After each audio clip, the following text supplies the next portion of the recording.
Welcome to image news. ముందుగా headlines చూద్దాం.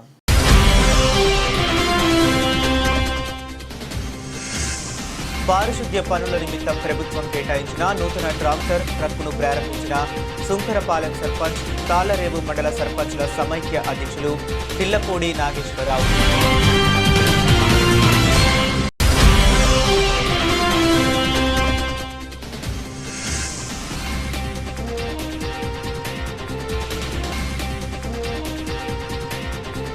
రాయవరంలో YSR Congress party వ్యవస్థాపక అధ్యక్షుడు మాజీ ముఖ్యమంత్రి వైఎస్ జగన్మోహన్ రెడ్డి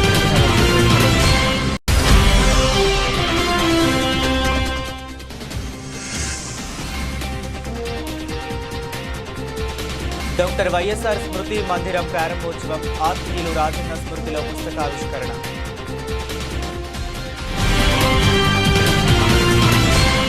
ప్రజా సంక్షేమాన్ని అంకిత భావంతో కొత్త పుంతలు తొక్కించిన నాయకుడు, పేదల పక్షపాతిగా వ్యవహరిస్తూ వ్యవసాయానికి పెద్దపీట వేసి రైతాంగాన్ని ఆదుకున్న ముఖ్యమంత్రిగా అందరి హృదయాలపై చెరగని ముద్ర వేసిన డాక్టర్ వైఎస్ రాజశేఖర రెడ్డి పేరిట ధ్యానంలో నిర్మాణం చేసిన డాక్టర్ వైఎస్ఆర్ స్మృతి మందిరం ప్రారంభోత్సవం అత్యంత వైభవంగా జరిగింది. డాక్టర్ వైఎస్ రాజశేఖర రెడ్డి చిరస్మరణీయులని, ఆదర్శ ప్రజా ప్రతినిధులకు ఆయన మార్గదర్శకులని ప్రారంభం వచ్చేసరికి విచ్చేసిన పలువురు అతిథులు పేర్కొన్నారు. ఆదివారం యానాం పట్టణంలో పుదుచ్చేరి ప్రభుత్వ ఢిల్లీ ప్రతినిధి, వైఎస్ఆర్కు అత్యంత సన్నిహిత మిత్రులు మల్లాడి కృష్ణారావు తన సొంత నిధులు సుమారు 2 కోట్ల వ్యయంతో నిర్మాణం గావించిన డాక్టర్ వైఎస్ఆర్ స్మృతి మందిర ప్రారంభోత్సవం, ఆత్మీయులు రాజన్న స్మృతిలో పుస్తకావిష్కరణ అనంతరం పుదుచ్చేరి ప్రభుత్వ ఢిల్లీ ప్రతినిధి మల్లాడి కృష్ణారావు అధ్యక్షతన జరిగిన బహిరంగ సభలో పలువురు డాక్టర్ వైఎస్ఆర్ ఆత్మీయులు మాట్లాడారు. మల్లాడి కృష్ణారావు డాక్టర్ వైఎస్ఆర్తో తనకు గల ఆత్మీయ స్నేహంతో పాటు ఆయన యానంకు అందించిన విశేష సేవలను వివరిస్తూ మల్లాడి రచించిన ఆత్మీయులు రాజన్న స్మృతిలో అన్న పుస్తకాన్ని ఆవిష్కరించారు. మహిళల ఆర్థిక స్వావలంబన కోసం పరితపించే డాక్టర్ వైఎస్ రాజశేఖర రెడ్డి ఆశయానికి అనుగుణంగా వైఎస్ఆర్ స్మృతి మందిరంలో లక్షలాది రూపాయల విలువైన అధునాతన కుట్టు మిషన్లతో మహిళలకు ఉచిత శిక్షణ ప్రారంభించారు. హైందవ సాంప్రదాయంలో ప్రధానమైన గో సంరక్షణకు సంబంధించి స్మృతి మందిరం కింద భాగంలో ఏర్పాటు చేసిన గోశాలను ముఖ్య అతిథులు ప్రారంభించారు. ఈ కార్యక్రమంలో వైఎస్ఆర్ ఆత్మీయ బంధువులు, స్థానిక నాయకులు, ప్రజలు పాల్గొన్నారు. వైఎస్ఆర్ గారు ఉమ్మడి ఆంధ్రప్రదేశ్లో ఏం పనులు చేశారు అన్నది ఒక 45 నిమిషాల నుంచి వారు చేసిన ప్రతి పని కూడా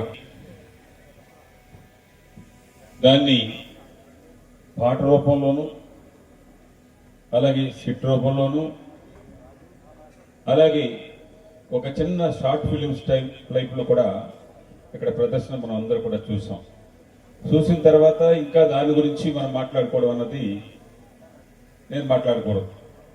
అలాగే ఇది అయిన తర్వాత ఒక పుస్తకాన్ని కూడా వారితోటి ఉన్న స్నేహం, ఆ స్నేహం ఏ విధంగా మారింది, వారు ఆంధ్రప్రదేశ్ ప్రజలతో పాటు యానం ప్రజలకు కూడా ఏ విధమైన సహాయ సహకారాలు అందించారన్నది పుస్తకంలో డీటెయిల్గా పుస్తకం నేనే రాయడం జరిగింది.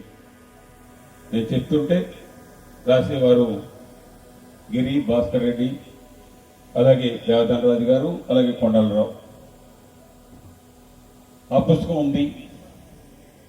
వారు చేసే పనుల్లో కొన్ని పనులైనా మనం తీసుకోవాలనే ఉద్దేశంతో ఈరోజు ఈ పుస్తకం ఆవిష్కరణ అయిన వెంటనే ఈ పక్కనే రేపటి నుంచి యానం నియోజకవర్గం, అలాగే పక్కనున్న నియోజకవర్గాలు, ముఖ్యంగా ఉమ్మడూరు నియోజకవర్గం కానీ, రామచంద్రపురం కానీ, మహిళలు అలాగే టైలరింగ్ మీద ఎంబ్రాయిడింగ్ అన్ని కూడా నేర్చుకునే లేటెస్ట్గా టెక్నాలజీ తోటి నేర్పించే విధంగా, ట్రైనింగ్ ఇచ్చే విధంగా 365 రోజులు కూడా వైఎస్ఆర్ గారు ఆ ట్రైనింగ్ ఈ రోజు మనం ఇక్కడ స్టార్ట్ చేసుకోబోతున్నాం. అందులో చాలా కాస్ట్లీ మిషన్స్ ఉన్నాయి. ఒక మిషన్ కాస్ట్ 3,60,000 రూపాయలు. ఇది దీంతో కాదు, ఇంకా 4 రెట్లు ఇంకా ఉన్నాయి. దాన్ని పెద్ద ఒక సెంటర్గా తీసుకొచ్చి వారికి బాగా ఉపయోగపడే విధంగా వాళ్ళ కాళ్ళ మీద వాళ్ళు ఉపయోగ విధంగా వైఎస్ఆర్ గారు ఏ విధంగా అయితే ఆశించారో ఆ విధంగా ముందుకు తీసుకెళ్ళడానికి ఫస్ట్ ప్రయత్నం.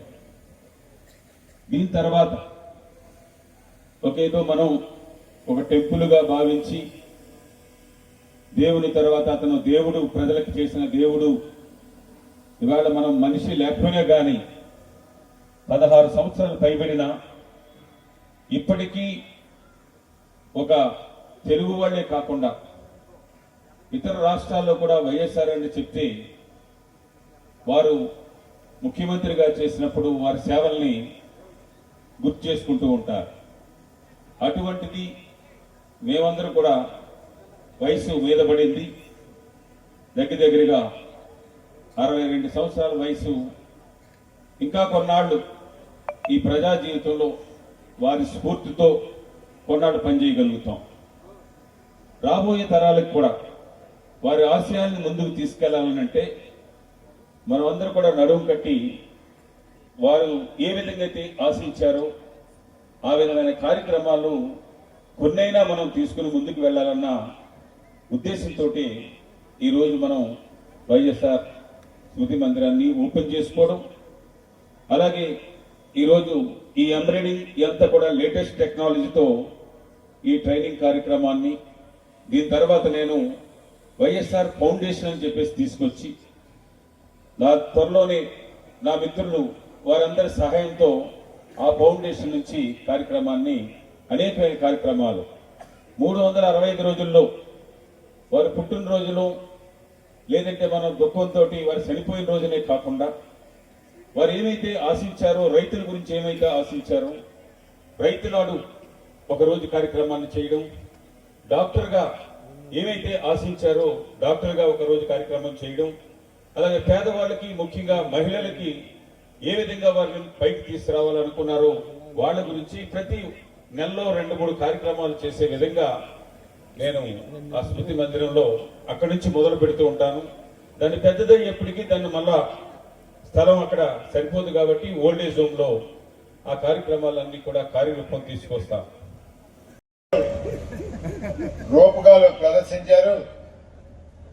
తర్వాత అసలు నేను మాట్లాడటం మొదలు పెట్టింది 2010 నుంచి.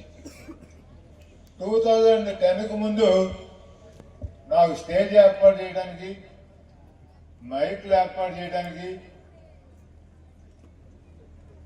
మా రామకృష్ణ గారు ఆయనకి అప్పుడప్పుడు సున్నిత మనస్కులు. ఆయన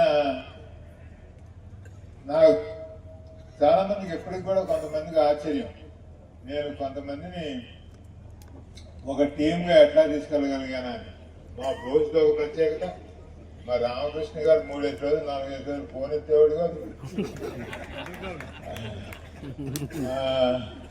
అటువంటి పరిస్థితుల్లో నాకు ఇవన్నీ సర్దుకోవటమే తప్ప మైక్ పెట్టుకోవటం, మాట్లాడుకోవటం, చేయటం అసలు నా డ్యూటీ కాదు, నాకు అలవాటు లేదు. ఇప్పుడు అటువంటి సందర్భంలో ఇంతమంది ఉద్దండులు, ఇంతమంది మహానుభావులు, గొప్ప గొప్ప జాతీయ అంతర్జాతీయ ఖ్యాతి చెందిన వాళ్ళందరూ మాట్లాడిన తర్వాత నన్ను మాట్లాడమంటే ఏంటి నేను మాట్లాడేది, ఏం మాట్లాడగలను నేను చెప్తాను. చెప్పాల్సిన అందరూ చెప్పేశారు, ఇంక పెద్దగా నాకేం మిగలలేదు. కృష్ణారావు అన్న గారికి నేను పేరున ధన్యవాదాలు తెలియజేసుకుంటా ఉన్నాను. రాజశేఖర రెడ్డి గారు ఎంత నియమ నిబద్ధతతో పరిపాలించి ఆయన చేసినటువంటి సంక్షేమం, అభివృద్ధి అన్నటువంటిది అందరూ కూడా చెప్పారు. నేను దాన్ని మళ్ళీ చెప్పట్లేదు. మళ్ళీ తిరిగి రెండవసారి ఆయన అధికారం చేపట్టేదానికి చాలా కష్టపడాల్సి వచ్చింది. కష్టపడి అధికారం వచ్చిన తర్వాత మళ్ళీ తిరిగి ప్రభుత్వంలోకి రావాలనంటే అది ఒక పెద్ద యజ్ఞం లాంటిది.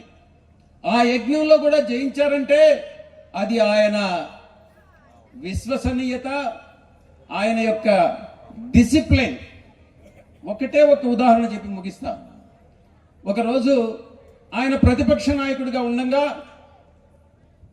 కడపలో ఉన్నటువంటి జార్జిరెడ్డి గారి ఇంటికి 6 గంటలకు రమ్మన్నారు ఉదయం. నేను 6:10 వెళ్ళా. ఆయన 6 గంటల నుంచి కుర్చీలో బయట కూర్చొని వెయిట్ చేస్తున్నారు. అది పంక్చువాలిటీ అంటే, డిసిప్లిన్ అంటే. ఒక కార్యక్రమం అనుకుంటే అంటే 6 గంటలకి మేము స్టార్ట్ అయ్యి కోడూరుకి వెళ్ళాలి మైన్కి. నేను 10 నిమిషాలు లేటుగా వెళ్ళిన దానికి నేను క్షమాపణ చెప్పాను. ఇక అటు ప్రజలని, కార్యకర్తలని, నాయకుల్ని, ప్రతి ఒక్కరిని సంతృప్తిపరిచినటువంటి ఆ మహానాయకుడు ఒక చిన్న ఆడిటర్ అయినటువంటి నన్ను కూడా ఆయన పరిగణలోకి తీసుకొని నాకు ఎంతో సపోర్ట్ చేశారు, ఎంతో ఆయన హెల్ప్ చేశారు. ఆయన వల్ల నేను 4 సంవత్సరాలు టీటీడీ బోర్డు సభ్యుడిగా పనిచేశాను. ఓరియంటల్ బ్యాంక్ ఆఫ్ కామర్స్లో 3 సంవత్సరాలు నేను డైరెక్టర్గా పనిచేశాను. నన్ను రిజర్వ్ బ్యాంక్ ఆఫ్ ఇండియాకి కేవీపీ గారికి కూడా తెలుసు. రిజర్వ్ బ్యాంక్ ఆఫ్ ఇండియా డైరెక్టర్గా ఆయన రికమెండ్ చేశారు. దురదృష్టవశాత్తు ఆయన చనిపోవడం జరిగింది. అన్ని రకాలైనటువంటి ప్రాబ్లమ్స్లో పడడం కూడా జరిగింది. ఆయనే కానీ బ్రతికుంటే మన జీవితాలన్నీ ఈ రకంగా కాదు, ఇంకా ఎక్కడో ఉండేటటువంటివి అన్నటువంటి విషయాన్ని తెలియజేస్తూ నాకు ఇచ్చినటువంటి ఈ అవకాశానికి ప్రతి ఒక్కరికి సభాముఖంగా మండల కేంద్రమైన రాయవరంలో వైఎస్ఆర్ కాంగ్రెస్ పార్టీ వ్యవస్థాపక అధ్యక్షుడు మాజీ ముఖ్యమంత్రి వైఎస్ జగన్మోహన్ రెడ్డి పుట్టినరోజు వేడుకలు ఘనంగా నిర్వహించారు. ఎంపీటీసీ పోలిమాటి సుధాకర్ ఆధ్వర్యంలో తొలుత వైఎస్ రాజశేఖర రెడ్డి సెంటర్ వద్ద జగన్ జన్మదిన కేకును కత్తిరించి జగన్కు అనుకూలంగా నినాదాలు చేశారు. అనంతరం జగన్మోహన్ రెడ్డి అభిమానులు, పార్టీ నాయకులు, కార్యకర్తలు పెద్ద ఎత్తున ఊరేగింపు నిర్వహించారు. స్థానిక దళితపేటలో కేకులు కత్తిరించి స్వీట్లు పంచుకున్నారు. ఈ కార్యక్రమంలో పార్టీ నాయకులు, కార్యకర్తలు పాల్గొన్నారు.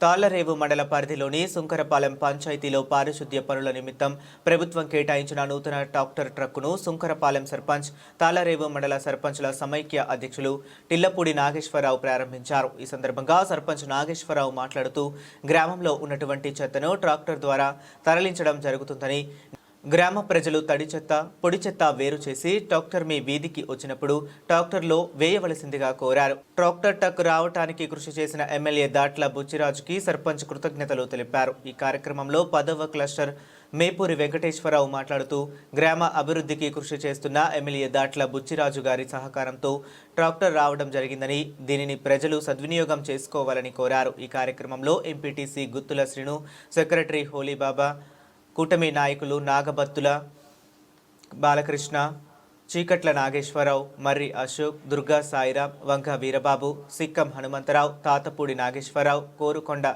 రవి, గుంటముక్కల విష్ణు, మగాపు రామకృష్ణ, పంచాయతీ స్టాఫ్ తదితరులు పాల్గొన్నారు. మన శంకరపాలెం పంచాయతీలో మరి నూతనంగా మన ఎమ్మెల్యే శ్రీ దాట్ల బుచ్చిరాజు గారి ఒక ప్రాధాన్యతతో మరి మనం ఇక్కడ ట్రాక్టర్ ట్రక్కు శంకరపాలెం గ్రామంలో చెత్త తరలించుటకు ఏర్పాటు చేయడమైనది. మరి ఈరోజు ఇక్కడికి ఇచ్చేసినటువంటి కూటమి నాయకులందరికీ కూడా మరి 10వ క్లస్టర్ మోపూరి వెంకటేశ్వరరావు గారికి, అలాగే ఎంపీటీసీ గారికి, సెక్రటరీ గారికి, హనుమంతరావు గారికి, మన బాలకృష్ణ గారికి, రవి గారికి, ఇంకా వంగ వీరబాబు గారికి, ఇంకా ఇక్కడికి ఉన్నటువంటి నాయకులందరికీ కూడా పేరు పేరున మరి మన శంకరపాలెం గ్రామ పంచాయతీ తరఫున ఈ గ్రామ ప్రజలందరికీ కూడా నా యొక్క నమస్కారాలు తెలియజేసుకుంటూ, మరి ఈరోజు మన గ్రామంలో మన ఎమ్మెల్యే శ్రీ దాట్ల బుచ్చిరాజు గారు, అలాగే ఇక్కడ ఉన్నటువంటి కూటమి నాయకులు ఒక ప్రాధాన్యతతో మరి ఇప్పటికే మన సిమెంట్ రోడ్డు 1,60,00,000 రూపాయలతో సిమెంట్ రోడ్డు వేయించడం జరుగుతూ ఉంది. దాంతో పాటుగా ఈ ట్రాక్టర్ కూడా రావడం, మరి గ్రామంలో ఉన్నటువంటి కొంత ఇరుకుల్లోకి వెళ్ళకపోయినా మెయిన్ చోట్ల కొన్ని చోట్ల చెత్త తీసి మరి మనకి ఇక్కడ వచ్చిన సమస్య ఏంటంటే డంపింగ్ యార్డ్ సమస్య ఉంది. మరి ఆ సమస్యకి త్వరలోనే మరి ఏదో స్థలం చూస్తానని చెప్పేసి మరి అధికారులు కూడా చెప్పడం జరిగింది. ప్రస్తుతానికి బాగా ఎక్కడైతే కొంచెం ట్రాక్టర్ వెళ్ళి చోట ఉన్నదో అటువంటి చోట్ల తీస్తూ ఉంటారు. దాన్ని ప్రజలందరూ కూడా దాన్ని సద్వినియోగం చేసుకోవాలి. మా వీధికి రాలేదు అనకుండా కొంచెం దీన్ని కొంచెం అలవాటు అయ్యే వరకు కొంత సమయం ఇచ్చి దీన్ని ప్రజలు కాపులపాలెం, శంకరపాలెం, కాపులపాలెం ప్రజలు సద్వినియోగం చేసుకోవాలని కోరుకుంటూ, మరి ఇంత మంచి పని చేసినటువంటి మన కూటమి నాయకులకి, మన ఎమ్మెల్యే శ్రీ దాట్లకి మరి ఒకసారి నమస్కారాలు తెలియజేసుకుంటూ సెలవు తీసుకుంటాం. రాష్ట్రంలో అమితమైన సముద్ర తీర ప్రాంతం ఉండి కూడా మత్స్యకారులు అనేక సమస్యలు ఎదుర్కొంటున్నారని ఫిష్ ఖాన్ రాష్ట్ర అధ్యక్షులు సోరాడ రాజారావు వెల్లడించారు. చేపల వేటకు సరైన మౌలిక వసతులు లేక మత్స్యకారులు ఇతర రాష్ట్రాలకు వలసపోతున్నారని ఆవేదన వ్యక్తం చేశారు. మత్స్యకారుల సమస్యలను వెంటనే పరిష్కరించాలని ప్రభుత్వాన్ని డిమాండ్ చేశారు. ఫిష్ ఖాన్ ప్రాంతీయ సభ్యుల సమావేశం గాంధీనగర్ ప్రెస్ క్లబ్లో జరిగింది. ఈ కార్యక్రమంలో రాష్ట్ర ఫిష్ ఖాన్ అధ్యక్షులు సోరాడ రాజారావు, సలహాదారు ఆర్ గోవిందు, సాంప్రదాయ మత్స్యకార సంస్థ ఫౌండర్ నాయుడు వెంకటేశ్వర్లు తదితరులు పాల్గొని మాట్లాడుతూ రాష్ట్రంలో సుదీర్ఘమైన సముద్ర తీర ప్రాంతం ఉందన్నారు. అయినా మౌలిక వసతులు లేక అనేక మంది రాష్ట్రానికి చెందిన మత్స్యకారులు ఇతర రాష్ట్రాలకు వలస వెళుతున్నారన్నారు. కనీస మౌలిక వసతులు ఏర్పాటు చేయడం ద్వారా మత్స్యకారుల జీవనోపాధి మెరుగుపడుతుందన్నారు. బీపీసీఎల్ వంటి ప్రాజెక్టుల వల్ల తీర ప్రాంత మత్స్యకారుల ఆస్తులను, జీవనోపాధిని కోల్పోతున్నారన్నారు. మత్స్యకారుల జీవన ప్రమాణాలను పెంపొందించుకునేందుకు ప్రభుత్వం చర్యలు తీసుకోవాలన్నారు. అందరికీ నమస్కారం. ఈరోజు విజయవాడ ప్రెస్ క్లబ్లో ఫిష్ ఖాన్ ప్రాంతీయ సమావేశము. ఈ సమావేశంలో మీ అందరికీ చాలా చాలా కృతజ్ఞతలు. ముఖ్యంగా రాష్ట్రంలో ఉన్నటువంటి మత్స్య వృత్తిపైనటువంటి ఆధారపడినటువంటి మత్స్యకారుల సమస్యల మీద ఈ ప్రాంతీయ సదస్సు ఇక్కడ ఏర్పాటు చేయడం జరిగింది. ముఖ్యంగా మత్స్యకారులు జీవన స్థితిగతులు దిగజారుతున్నాయి. రాష్ట్ర ప్రభుత్వాలు, కేంద్ర ప్రభుత్వాలు ఇచ్చినటువంటి పథకాలు నామమాత్రంగా ఉన్నాయి.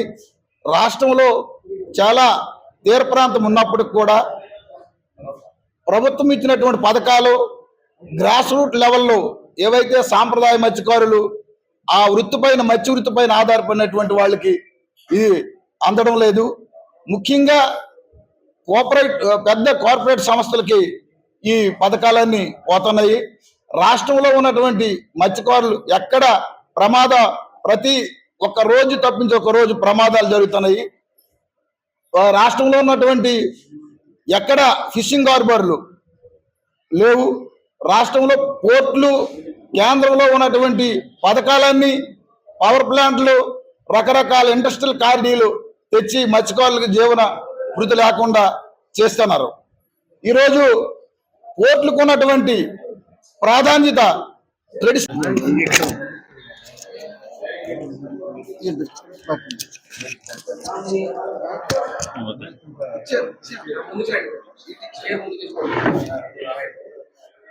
నా పేరు నాయుడు వెంకటేశ్వరరావు.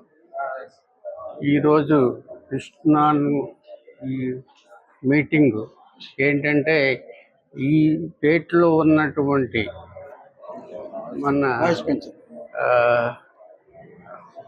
అన్ని అంటే ఆ సంఘాలు కలిపి మీటింగ్ పెట్టారు. మీటింగ్ ఏంటంటే, మనం ఫిషర్మెన్ ఎట్టా డెవలప్కోవాలి, మన అంటే ప్రభుత్వాలు ఏం చేయాలి, మన ఫిషర్మెన్ ఏం చేయాలి, తర్వాత ఎట్టా ముందుకు వెళ్ళాలి అని ఆలోచనతో మీటింగ్ పెట్టారు. బాగుంది. తర్వాత ఫిషర్మెన్ సమస్యలు ఎవరు పట్టించుకోవట్లేదు. మన తుఫాను వస్తుంది, మీరు వేటకెళ్ళద్దు అంటారు. ఆడు 5 రోజులు అంటే ఒక వారము వేటకెళ్ళడు. నా పేరు ఆర్ గోవిందయ్య, నెల్లూరు జిల్లా నుంచి వచ్చాను. ఫిష్ ఖాన్ రాష్ట్ర సలహాదారుడిగా ఉన్నాను. ఈరోజు మన విజయవాడ ప్రెస్ క్లబ్లో ఫిష్ ఖాన్ సంబంధించి డైరెక్టర్స్, సలహాదారులు, అదేవిధంగా జిల్లా కన్వీనర్లు, కొన్ని ఇంకా ముఖ్యమైన సంఘాలు వాళ్ళతో కలిపి ఈరోజు ఒక ప్రాంతీయ కార్యక్రమాన్ని, సమావేశాన్ని పెట్టుకున్నాం. ఈ సందర్భంగా ప్రెస్ క్లబ్లో ప్రెస్ వాళ్ళు రావడం కూడా మాకు అందరికి కూడా మంచి పరిణామం. మీకు అందరికి కూడా మా తరఫున, మా ఫిష్ ఖాన్ తరఫున కృతజ్ఞతలు తెలియజేస్తున్నాను. ముఖ్యంగా నేనైతే ఈ సందర్భంగా అంటే ఫిష్ ఖాన్ ప్రారంభించిన ఒక 5-6 సంవత్సరాలు అయినప్పటికీ కూడా నెమ్మదిగా ఈ మత్స్యకారులలో అవగాహన కల్పించి వాళ్ళ సమస్యల మీద ఒక పోరాట పటిమని పెంచే విధంగా మా కార్యక్రమాలు రూపొందించుకొని ఆ విధంగా కార్యక్రమాలు చేస్తూ వస్తున్నాం. ముఖ్యంగా ఇందాక మా అధ్యక్షులు గారు చెప్పినట్టుగా మన రాష్ట్రంలో ఉన్నటువంటి అనేక మంది మత్స్యకారులు ఇటు ఉత్తరాది నుండి మత్స్యకారులు ఇటు గుజరాత్ గట్టు వెళ్తున్నారు వలసగా. అదే దక్షిణాదిలో ఉన్నటువంటి మన నెల్లూరు జిల్లా ప్రాంతం నుంచి కర్ణాటకకి వెళ్తున్నారు. ఇందాక అన్నట్టుగా ఇక్కడ మౌలిక వసతులు సముద్రం అయినప్పటికీ కూడా అక్కడ ఆ రాష్ట్రాల్లో బతుకు తెరువు మత్స్యకారులకు. మహాత్మా గాంధీ జాతీయ గ్రామీణ ఉపాధి హామీ చట్టానికి తూట్లు పొడుస్తూ మోదీ సర్కార్ నూతనంగా తీసుకువచ్చిన జీరామ్జీ చట్టాన్ని తక్షణమే రద్దు చేయాలని వామపక్ష పార్టీల నేతలు కేంద్ర ప్రభుత్వాన్ని డిమాండ్ చేశారు. మహాత్మా గాంధీ జాతీయ గ్రామీణ ఉపాధి హామీ చట్టం ఎంజీ నేరుగా స్థానంలో మోదీ సర్కార్ కొత్తగా తీసుకువచ్చిన G RAM G 2025 Viksit Bharat guarantee Rozgar and Ajeevika mission Gramin బిల్లును వామపక్ష పార్టీలు తీవ్రంగా ఖండిస్తున్నాయి. ఈ నేపథ్యంలో సిపిఎం, సిపిఐ వామపక్ష పార్టీల జాతీయ నాయకత్వం దేశవ్యాప్త ఆందోళనకు పిలుపునిచ్చిన క్రమంలో విజయవాడ వన్ టౌన్లోని హెడ్ పోస్ట్ ఆఫీస్, గాంధీ విగ్రహం వద్ద ఆయా పార్టీల నగర శాఖల పెద్ద ఎత్తున నిరసన ప్రదర్శన చేపట్టారు. ఈ సందర్భంగా సిపిఎం రాష్ట్ర కార్యదర్శి వర్గ సభ్యులు సిహెచ్ బాబురావు కేంద్రంలోని బీజేపీ సర్కార్ దేశ స్వాతంత్ర్యోద్యమ కాలపు జాతి నేతల పేర్లను నిస్సిగ్గుగా తొలగించేందుకు వెనుకాడడం లేదంటూ మండిపడ్డారు. ఈ ధర్నాలో ఆర్ఎస్పీ రాష్ట్ర కార్యదర్శి జానకిరామ్, ఎస్యుసిఐ నాయకులు సుధీర్, న్యూ డెమోక్రసీ నేత రామకృష్ణ, లిబరేషన్ నాయకులు ఈశ్వర్ తదితరులు మాట్లాడారు. ఈ కార్యక్రమంలో వామపక్ష నాయకులు బోయి సత్యబాబు, పివి ఆంజనేయులు, కోట కళ్యాణ్, నక్కా వీరభద్రరావు, ఇవి నారాయణ, సూరిబాబు, సుబ్బారెడ్డి, గాదే ఆదిలక్ష్మి, పంచదార దుర్గాంబ, లంక దుర్గారావు, నూలి సాంబశివరావు, రామకృష్ణ, ఈశ్వర్, కొట్టు రమణ తదితరులు పాల్గొన్నారు. బీజేపీ మోడీ ప్రభుత్వం పేదల పొట్టగొడుతూ ఉంది. ఉపాధి హామీ పథకాన్ని నిర్వీర్యం చేసి కూలీల ఉపాధిని దెబ్బతీస్తూ ఉంది. మహాత్మా గాంధీ పేరంటే బీజేపీకి ఎందుకంత ద్వేషం? ఇది మహాత్మా గాంధీ మీదే కాదు, స్వాతంత్ర పోరాటం మీదే బీజేపీ ఆర్ఎస్ఎస్ ద్వేషాన్ని ఈ చట్టం పేరులో కూడా ప్రతిబింబిస్తూ ఉంది. రెండోది, చట్టాలకు కూడా మత ఉన్మాదాన్ని ప్రతిబింబించే రీతిలో పేర్లు పెట్టడం అంటే భారత లౌకిక రాజ్యాంగ వ్యవస్థను దెబ్బతీయటమే. సంవత్సరానికి 2 కోట్ల ఉద్యోగాలు ఇస్తానని చెప్పిన మోడీ 11 ఏళ్లలో 22 కోట్ల మందికి ఉద్యోగాలు ఇవ్వాలి. ఉద్యోగాలు ఇవ్వకపోగా కనీసం రోజువారీ పని కూడా లేకుండా దెబ్బతీస్తున్నారు. వ్యవసాయం సంక్షోభంలో ఉండి పనులు లేక అల్లాడుతూ ఉంటే పుండు మీద కారం చల్లినట్టుగా చట్టాన్ని మార్చేశారు. పేరు మార్చడమే కాదు, ఈ చట్టాన్ని నిర్వీర్యం చేశారు. ఇవాళ పార్లమెంటులో మీకు బండ మెజారిటీ ఉంది కాబట్టి మీరు బిల్లు పాస్ చేసుకున్నారు. కానీ ప్రజాక్షేత్రంలో దేశవ్యాప్తంగా ఈరోజు వామపక్షాలు ఆందోళన చేస్తూ ఉన్నాయి. ఇంత జరుగుతూ ఉంటే ఆంధ్రప్రదేశ్ వ్యాప్తంగా మన్నన పొంది అనేక దేశాల్లో గౌరవం పొందినటువంటి మన జాతి పిత మహాత్మా గాంధీని ఆర్ఎస్ఎస్ వారు, బీజేపీ వారు రెండోసారి హత్య గావించబడతా ఉన్నారు.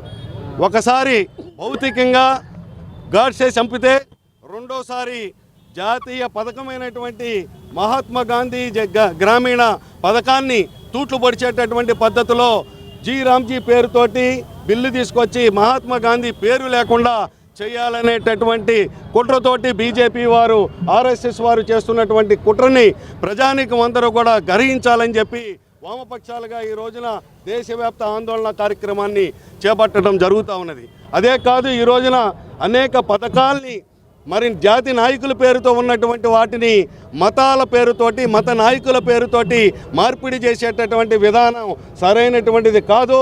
గతంలో పార్లమెంటులు ఏదైతే చట్టాలు చేశాయో ఆ చట్టాలని కొనసాగించేటటువంటి క్రమాన్ని తూట్లు పొడిచేటటువంటి బీజేపీ విధానం సరైనటువంటిది కాదు.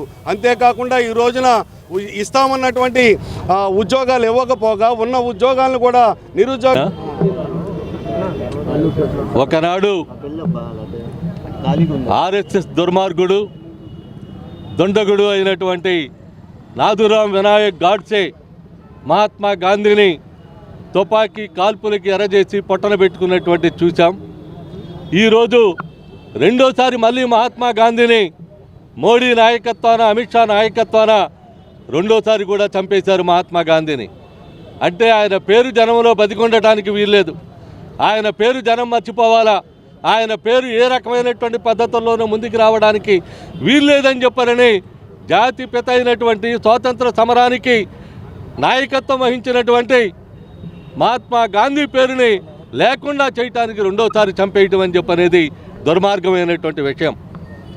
ఇదే కాదు, ఉపాధి హామీ పథకం అని చెప్పనేటువంటి దానికి పేరు పెడితే కోట్లాది మంది గ్రామీణ పేదలకి, వ్యవసాయ కార్మికులకి 200 రోజులు, 100 రోజులు, 150 రోజులు పనిదినాలని కరువు సీమల్లో కరువు కాటకాలు వచ్చినటువంటి సందర్భంగా అనేక రూపాల్లో వాళ్ళకి సహాయపడేటువంటి పథకాన్ని నిర్వీర్యం చేసేటువంటి దానికి పూనుకోవటం మోడీ యొక్క దుస్సాహసిక చర్య. ఈ మోడీ దుస్సాహసిక చర్యని ఖండించాల్సినటువంటి అవసరం ఉంది. అంతేకాదు, మోడీతో పాటు బీజేపీ సర్వీసులో ఉన్న టీచర్స్కి టెట్ పరీక్ష నుంచి మినహాయింపు ఇచ్చేలా ఏపీ ప్రభుత్వం సుప్రీంకోర్టులో రివ్యూ పిటిషన్ వేయడంతో పాటు ఉద్యోగులకు ఇచ్చిన హామీ ప్రకారం ప్రధాని కేంద్ర విద్యాశాఖ మంత్రితో మాట్లాడి ఈ ఆదేశాలను మార్పు చేసేలా సీఎం చంద్రబాబు కేంద్రాన్ని ఒప్పించాలని YSRCP employees and pensioners wing అధ్యక్షుడు నలమారు చంద్రశేఖర్ రెడ్డి డిమాండ్ చేశారు. టీచర్లకు మద్దతుగా తెలుగుదేశం పార్టీ ఎంపీలు దీనిపై పార్లమెంట్లో గలం విప్పి కేంద్ర ప్రభుత్వంపై ఒత్తిడి పెంచాలన్నారు. తాడేపల్లిలోని వైఎస్ఆర్ కాంగ్రెస్ పార్టీ కేంద్ర కార్యాలయంలో ఆయన మీడియాతో మాట్లాడుతూ ఉద్యోగాలు ఊడపేకేసరికి ఇంటికి పంపేసేలా టీచర్లను కూటమి ప్రభుత్వం వేధిస్తుందని అన్నారు. అక్టోబర్ 18న తనను కలిసిన టీచర్లతో టెట్ నుంచి మినహాయింపు దక్కేలా చూస్తానని హామీ ఇచ్చిన చంద్రబాబు 4 రోజులకే మాట మార్చి అందరూ పరీక్ష పాస్ అవ్వాలని అక్టోబర్ 22న టెట్ నోటిఫికేషన్ ఇచ్చారని చెప్పారు. కొత్తగా టీచర్ ఉద్యోగానికి దరఖాస్తు చేసుకున్న వారితో పాటు ఇప్పటికే ఉద్యోగాలు చేస్తున్న వారు కూడా పరీక్ష రాయాల్సిందేనని చెప్పి ప్రభుత్వం వారిని మానసికంగా వేధిస్తుందని ఆగ్రహం వ్యక్తం చేశారు. దాన్ని ఒక యాక్ట్ ద్వారా మరి తీసుకురావడం, మరలా 2017లో ఆ యాక్ట్కి అమెండ్మెంట్ చేసి సర్వీస్లో ఉన్నటువంటి టీచర్స్ కూడా ఆ టెస్ట్ని ఏదైతే ఈ టెట్ ఉందో ఆ టెట్ పాస్ కావాలని చెప్పేసి చెప్పడము, దాని తర్వాత మహారాష్ట్రకు చెందినటువంటి ఒక ఎయిడెడ్ టీచర్ ఇది అన్యాయము,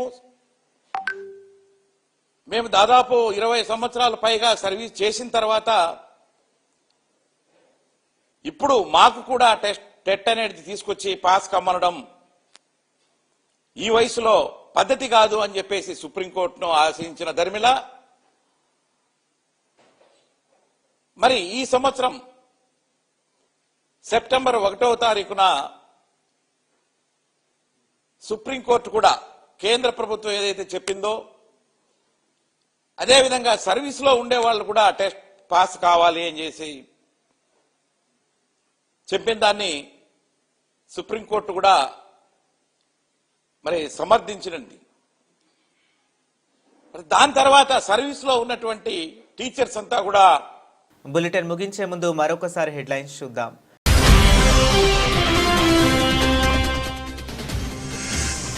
పారిశుద్ధ్య పనుల నిమిత్తం ప్రభుత్వం కేటాయించిన నూతన ట్రక్కును ప్రారంభించిన సుంకరపాలెం సర్పంచ్, తాళ్లరేవు మండల సర్పంచ్ల సమైక్య అధ్యక్షులు పిల్లపూడి నాగేశ్వరరావు.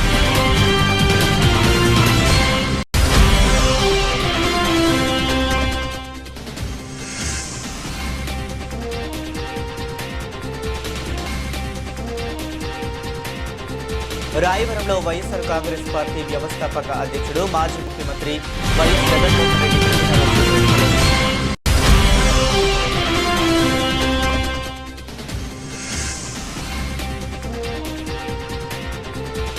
డాక్టర్ వైఎస్ఆర్ స్మృతి మందిరం ప్రారంభోత్సవం, ఆత్మీయులు రాజన్న స్మృతిలో పుస్తకావిష్కరణ.